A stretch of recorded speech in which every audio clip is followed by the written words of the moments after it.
Dá pra fazer isso no Brasil? Já fizeram isso no Brasil. Você teve os modernistas, que querendo ou não foi uma coisa, uma vanguarda que teve majoritariamente em São Paulo. Você teve uma resposta regionalista do Nordeste fortíssima e fodida. Depois você teve, vamos pegar, a gente não dá o peso às vezes do que foi a Bossa Nova.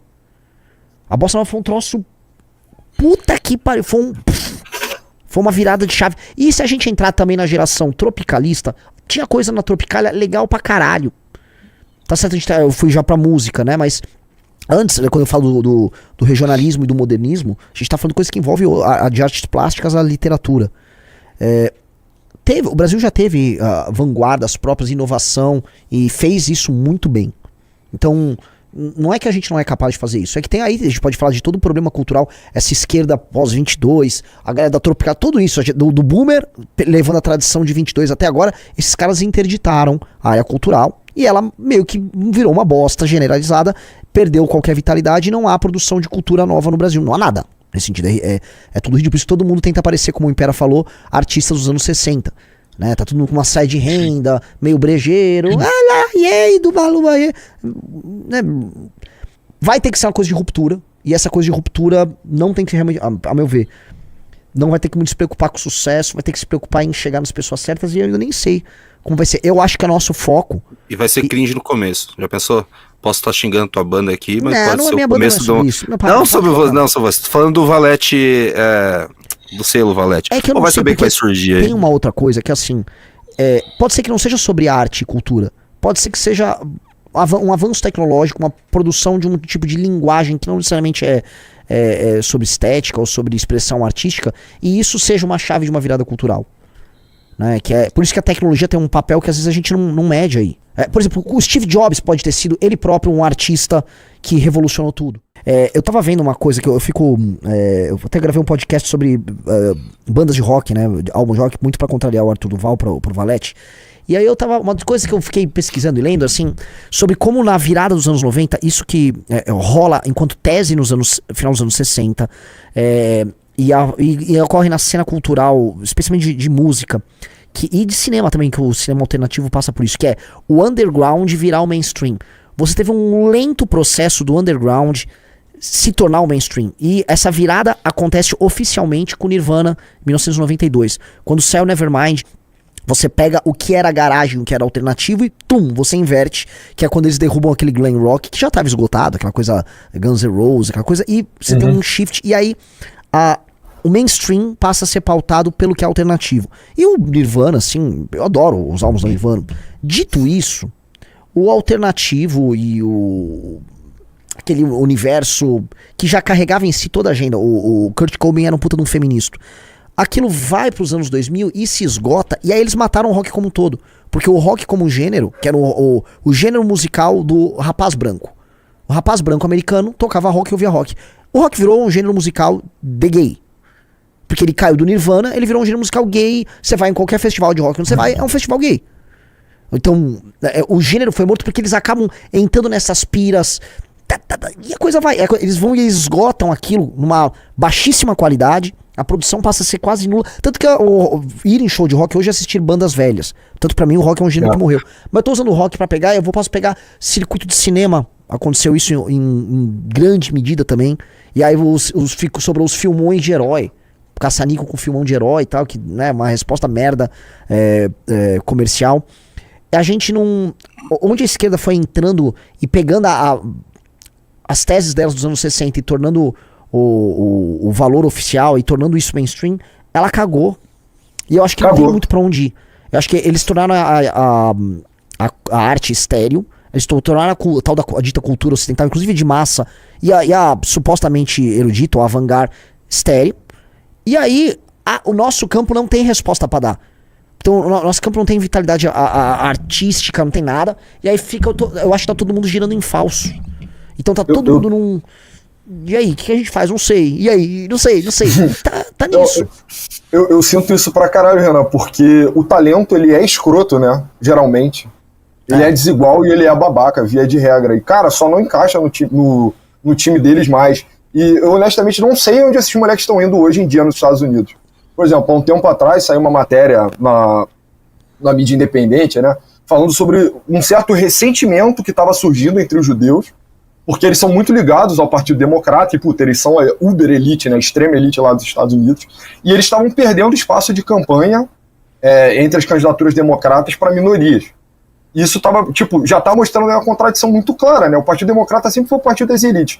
O garoto lá, sei lá, o Rosenberg, o pai dele já tá geração, o pai dele trabalhou na campanha do Bill Clinton, o avô dele era amigo da família Roosevelt, o cacete, e aí agora ele vai tentar entrar na campanha da Kamala e ele é barrado. E aí? Pra onde é que esse moleque vai? Uhum. Eu sinto que isso acontece artisticamente no Brasil, e tipo, esse sistema de valores que eles construíram, que é, puta, sem precedente na história da humanidade, se existiu, não foi registrado e durou muito pouco tempo, imagine por quê. Cara, é meio que uma armadilha chinesa, né? Daquelas que, tipo, puta, você tem que apertar mais pra poder sair. Se você ficar puxando, só piora, sabe? Então eu acho que o campo deles ainda vai penar muito por alguns bons anos pra conseguir superar isso. E tomara que o talento acabe vindo pra cá, né? Enfim, Renan, será que no fim é que a esquerda domina a cultura? Não sempre dominou, só que antes a gente tinha elite de direita melhor. A gente governa, vocês fazem música contra a gente e fazem filme. André, seja muito bem-vindo. E pronto, Boa. acabou. E isso seria a parte saudável social. O progressista faz filme, faz música, fiquem à vontade. Só que a gente vai ter uma elite aqui conservadora ou de direita governando e assim segue. Mas você tá falando porque já teve alguma cultura de direita mainstream em algum lugar? Cara, por exemplo, se você pensa em cinema e o caralho, é um pouco mais difícil, mas, cara, tem vários autores, tem alta literatura que é extremamente reacionária, assim. Eu diria Mas que eu falo de música, filme, sabe? Música, não, mas aí, Júnior, tem uma parada mais de tempo, sabe? Tipo, cara, realmente, dos anos 60 pra cá, tá foda.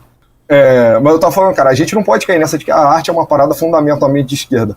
Porra, a arte também é sobre beleza, sobre excepcionalidade, sobre talento obsessivo, sabe? Porra, os grandes escritores da humanidade, boa parte deles são de direita. Ah, mas o filme da Marvel tem um herói trans. Foda-se isso, cara. O que isso significa na linha temporal? Cientista não se deixa... O cara não permite com que ele seja criativo. Acho que essa é a grande barreira, sabe? Deixa eu fazer uma pergunta pra vocês. O cara não quer.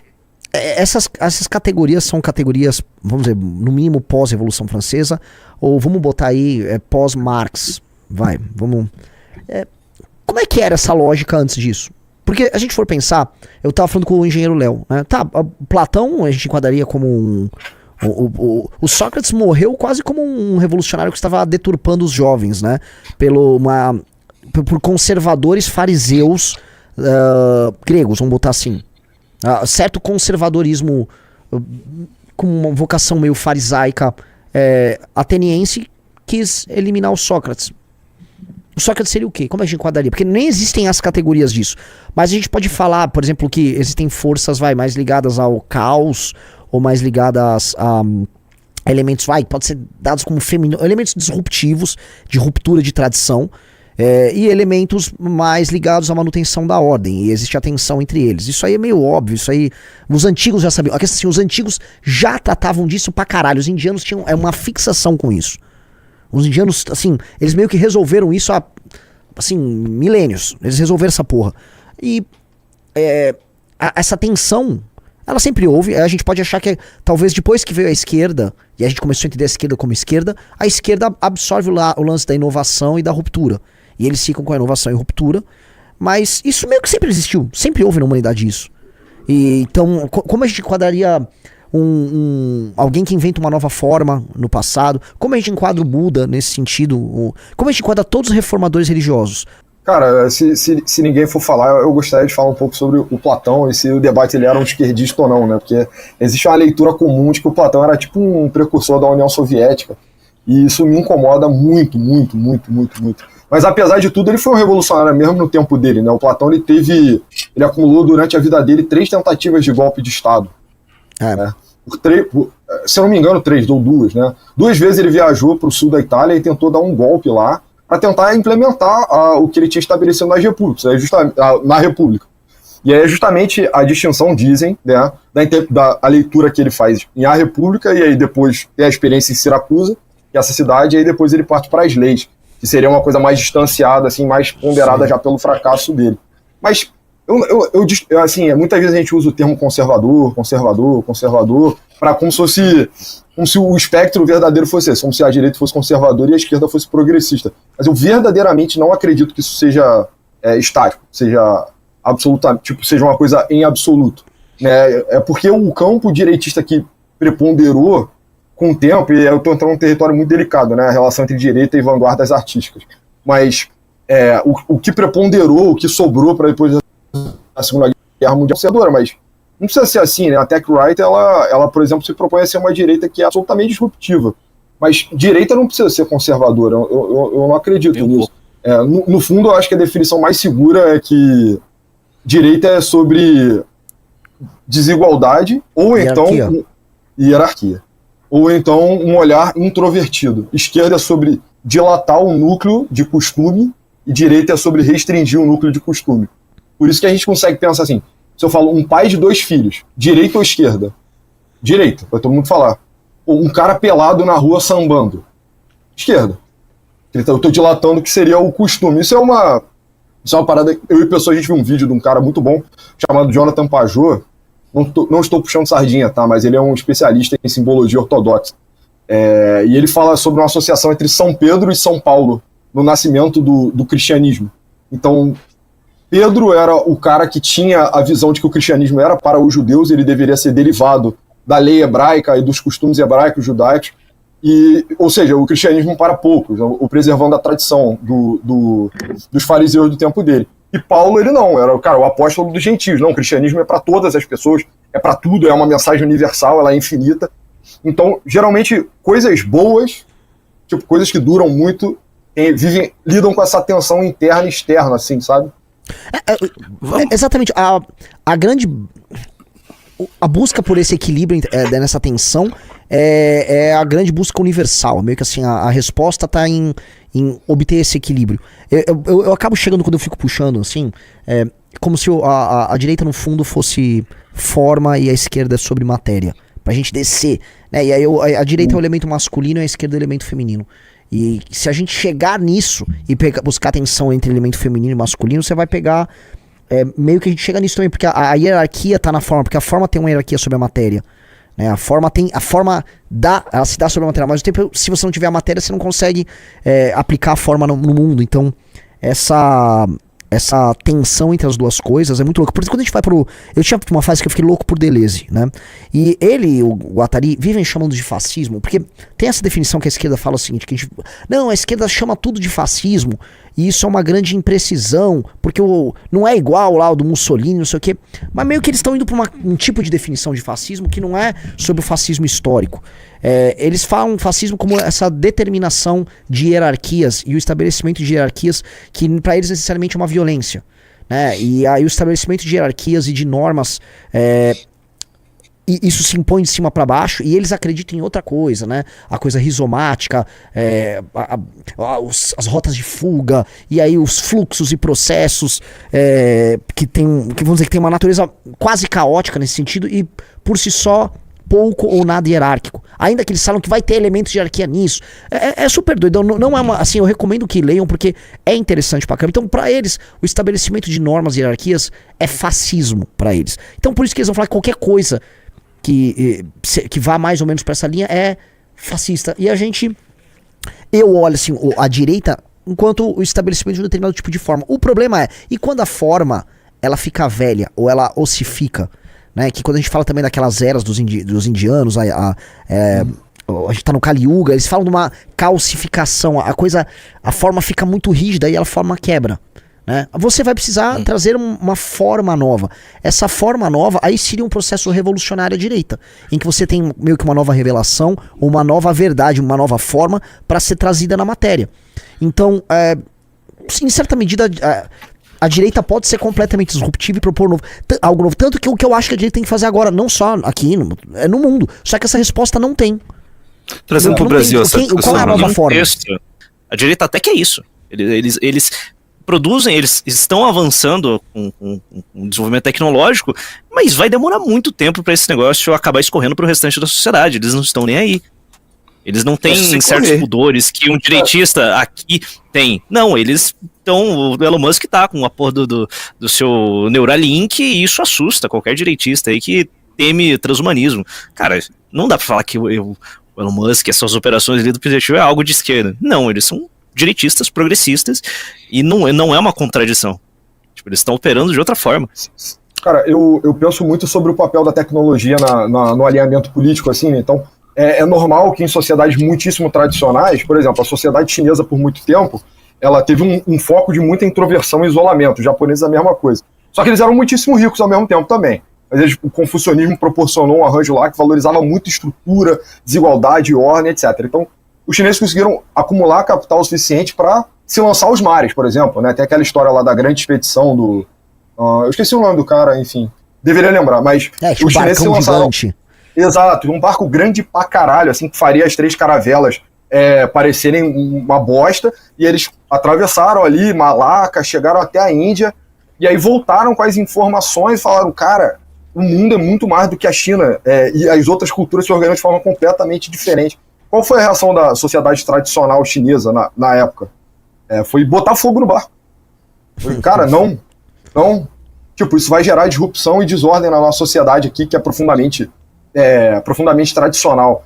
Então, mas ao mesmo tempo, você poderia pensar, então, cara, dado que tecnologia é disrupção, então obviamente ela tá jogada pro campo da esquerda. Mas eu também não tenho convicção dessa porra, porque tecnologia também gera desigualdade. Então, por exemplo, agora a gente tá vendo o Israel estuprar o Irã, né? Isso está se dando em termos de tecnologia. Você tá vendo um país 10 vezes menor dominar um país 10 vezes maior. Ou a mesma coisa, se eu colocar um contador com uma IA do lado dele e um outro contador sem, de certa forma acaba... Tem uma dinâmica. Tecnologia não é algo nem de direita nem de esquerda. É algo vanguardista. Eu acho que a direita pode se apoderar desse campo de tecnologia como está fazendo nos Estados Unidos.